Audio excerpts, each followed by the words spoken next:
Okay, the next step will be to seal your wall. Absolutely crucial, really important to do this. Avoid using wallpaper paste. Some people over the years I've seen use wallpaper paste to put on the wall first and let that dry.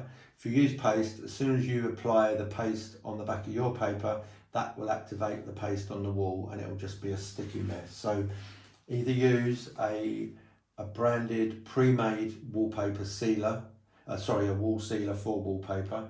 The best thing I find to use is PVA.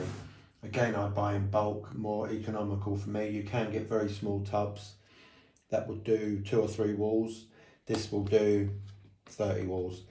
So I use universal PVA and then I just mix up enough to do my one wall. So neat out of the drum, I'll put about, that's probably about a cupful, a mugful of PVA, and I'll mix that with about, I'd say that's 2 or 3 mugfuls of water. So where's my brush?